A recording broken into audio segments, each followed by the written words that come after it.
So hello, what's up mga idol? Welcome ulit sa panibagong video. Sa video na to, ayan, i-review natin itong Tecno Spark Go 3. Napakamura na smartphone ngayon 2026. Tara, pag-usapan natin.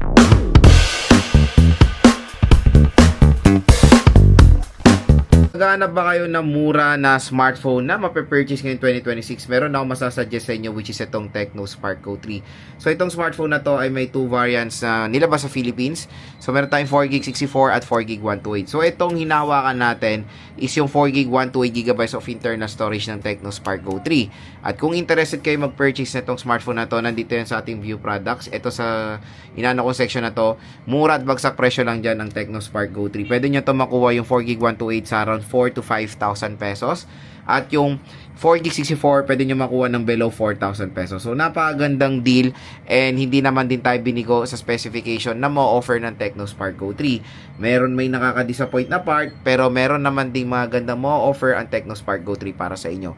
Biruin mo sa presyo na 4 to 5,000 pesos, eh ba maganda na rin ang etong smartphone na to. So, yung kanyang predecessor is yung Tecno Spark Go 2 na sobrang famous dito sa Philippines at sobrang benta. And itong Tecno Spark Go 3, I know marami nagreklamo sa specifications nito, pero compare sa mga ibang brand, may ibubuga rin itong Tecno Spark Go 3. So pag-usapan muna natin mga idol is yung kanyang screen size. So si Tecno Spark Go 3, as you can see, medyo may downgrade tayo nakita agad sa screen niya. Dahil naka-notch display po ito. Coming from punch hole display sa Tecno Spark Go 2, binalik nila sa notch display. Hindi ko alam kung anong reason nila kung bakit ginawa nila ulit tong notch display. Siguro nag-cost cut sila, and I think wala naman ganun kalaking cost pag ikukumplituhin mo yung bilog, di ba? Mas better pa nga eh.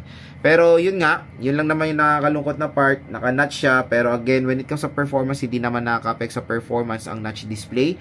So meron siyang 6.75 inches IPS LCD display with a resolution of HD+ 720p at naka 120Hz screen refresh rate po itong device na to. So when it comes sa display, napaka-solid dahil smooth din naman yung display na ma-offer nito dahil 120Hz screen refresh rate na ang Tecno Spark Go 3. Ang huge na maganda dito compare sa Tecno Spark Go 2, full Android operating system na po ito. So as you can see, Android 15 siya with iOS 15 compare sa Tecno Spark Go 2 na naka Android Go edition yan. So yun yung magandang leap na nangyari sa Tecno Spark Go 3 mga idol. Finally, it is a full Android OS. Pero sad to say, it's Android 15 compared dito sa Infinix Smart 20 na naka Android 16. So sana ginawa na nilang Android 16 para hindi naman na mag-isip yung consumer na kung ma-update ba siya for Android 16. Pero kung sakali mang hindi na siya ma-update, huwag kayo mag-alala, yung Android 15 ay matagal po yan magiging reliable sa market. When it comes sa processor, it is powered ng Unisoc T7250 na 12 nanometer.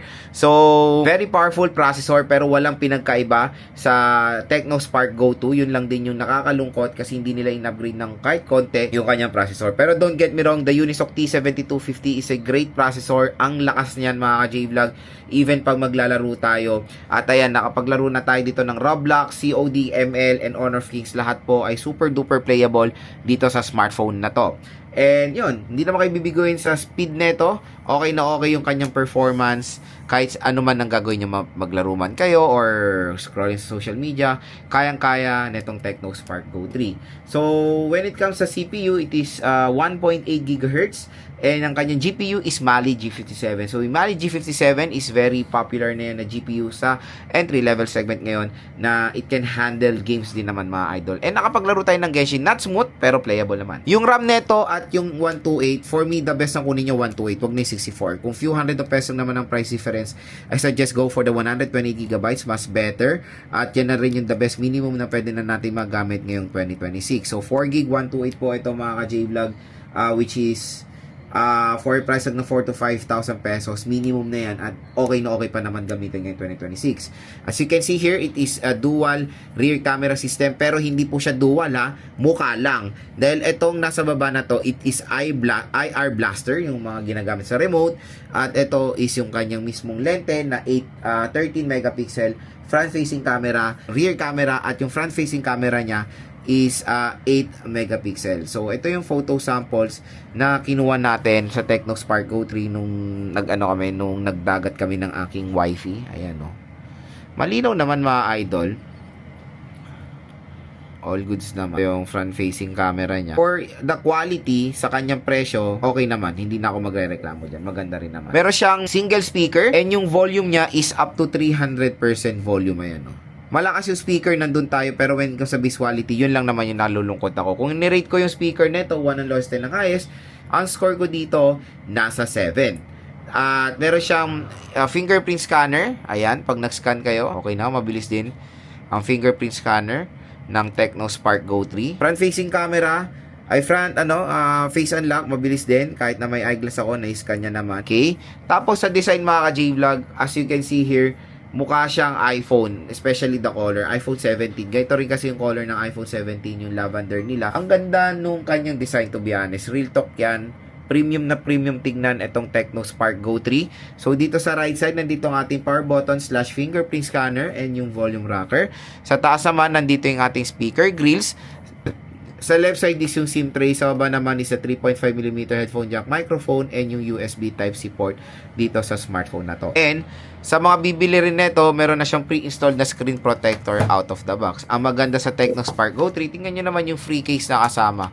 Diba? Violet na violet. Solid. Compared dun sa mga iba na jelly case na naninilaw, ito, permanent case, pwede na. Itong dito sa Tecno Spark Go 3. When it comes sa battery niya, okay naman, minimum na 5,000 mAh battery capacity with 15 watt fast charging rate. So, yun nga, ang rating din ng kanyang protection is IP64, water and dust resistant. So, pwede naman siya mabasa sa tubig, wag lang masubmerge. Dol, kung interested kayo dito sa Tecno Spark Go 3, napakasulit na smartphone ngayon 2026. Kaya kung interested kayo dito, wag na kayo magdalawang isip pa.